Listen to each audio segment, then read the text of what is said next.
ఒక్క నాయకులు కూడా స్పందించని పరిస్థితి చూడండి. ఈ దుస్థితి ఉద్యోగరీత్యా, హాస్పిటల్ రీత్యా రోజు కూలి చేసుకునే వాళ్ళు, రకరకాల వ్యక్తులు వచ్చి తిరిగి ఇంటి ముఖం పడుతున్నటువంటి పరిస్థితి ఇక్కడ కనబడుతూ ఉంది.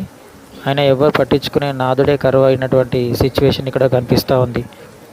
ప్రజలందరూ కూడా ఈసారి ఎలక్షన్లో ఆలోచించి వీళ్ళకి తగిన బుద్ధి చెప్పాలి. ఈ సర్పంచ్ ఎలక్షన్లో అయినా చూడండి, ఎటు చూసిన నీళ్ళు, చెరువు కట్టలు తెగిపోవడము, హెవీగా వర్షాలు వస్తాయి. ఎప్పుడు ఈ రోడ్డు బ్రిడ్జ్ మునిగిపోవడమే. దీనికి ఎప్పుడు నూతన బ్రిడ్జ్ కన్స్ట్రక్షన్ అవుతుందా అనే దానికోసం వెయిట్ చేస్తూ ఉన్నారు. తక్షణమే స్పందించి తగిన చర్యలు తీసుకోవాలి. ప్రజల ఇబ్బందులను ఇలా చూస్తూ కూర్చుంటే సరైనటువంటి పద్ధతి కాదు అని హెచ్చరిస్తున్నాం. ప్రజలని సక్రమంగా పరిపాలించే నాయకులు లంచగొండిలకు, కమిషన్లకు ఎగబడి నారాయణఖేడ్ ప్రాంతాన్ని అస్తవ్యస్తం చేస్తున్నటువంటి దృశ్యం ఇందులో మనకు కనిపిస్తూ ఉంది. అందరూ కూడా దీనిపైన స్పందించి తగు చర్యలు తీసుకోవాల్సిందిగా మనవి చేస్తున్నాం.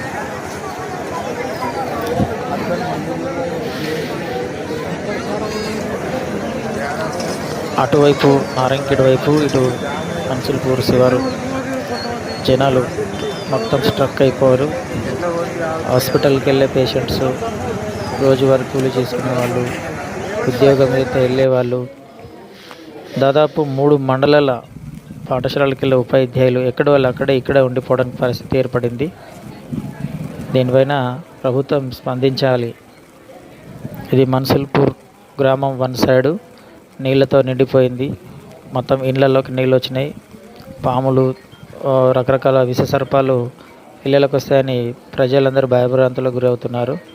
దీనిపైన ఎట్టి స్థితిలో అయినా సరే తగు చర్యలు తీసుకోవాల్సిందిగా కోరుతున్నాం.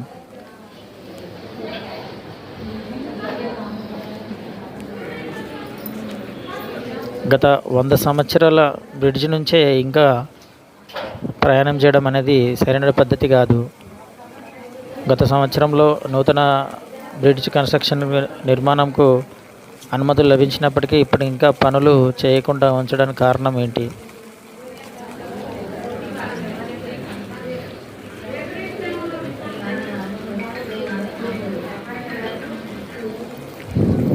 ఇకనైనా ఇలాంటి సమస్యలపైన అధికారులు, రాజకీయ నాయకులు స్పందించాలి.